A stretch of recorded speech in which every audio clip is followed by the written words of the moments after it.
Mr. Speaker, the problem is he can't stand up to a run-of-the-mill bully. So he has no chance of standing up to vested interests on behalf of working people. Take Shell. They made record profits this year, £26 billion. How much have they paid under his so-called windfall tax? Mr. Speaker, I was Chancellor who introduced an extra tax on the oil and gas companies.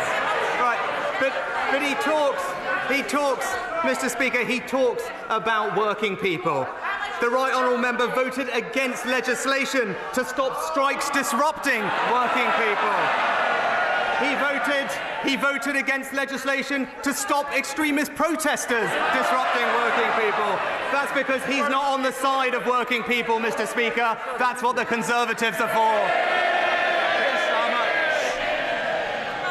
Mr. Speaker, I'm against all of those causing chaos, damage to our public services and to our economy, whether they are gluing themselves to the road or sitting on the government benches. Mr. Speaker, there was no answer to the question because the answer is nothing. Shell haven't paid a penny in windfall tax. Why? Because for every £1 they spend digging for fossil fuels, he hands them a 90p tax break, and it's costing the taxpayer billions. So will he find a backbone and end his absurd oil and gas giveaway? Well, Mr. Speaker, what the party opposite will never understand is that it's businesses investing that create jobs in this country.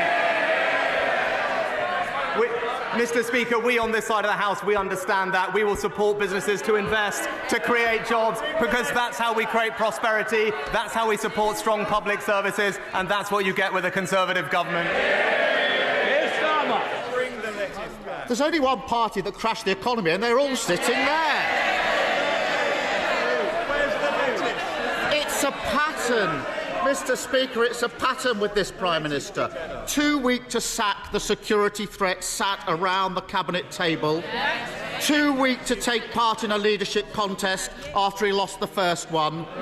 Too weak to stand up for working people. He spent weeks flirting with the climate change deniers in his party, then scuttled off to COP at the last minute. In the budget next week, he'll be too weak to end his oil and gas giveaway, scrap the non-dom tax breaks, and end the farce of taxpayers subsidising private schools. That's what Labour would do, a proper plan for working people. Mr. Speaker, if he can't even stand up to a cartoon bully with a pet spider, if he's too scared to face the public in an election, what chance has he got of running the country?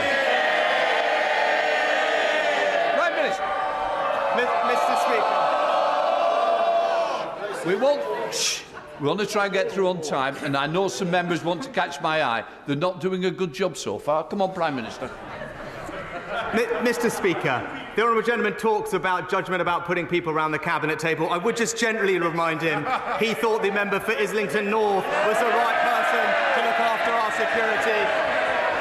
But, Mr. Speaker, the honourable gentleman, he said a lot today.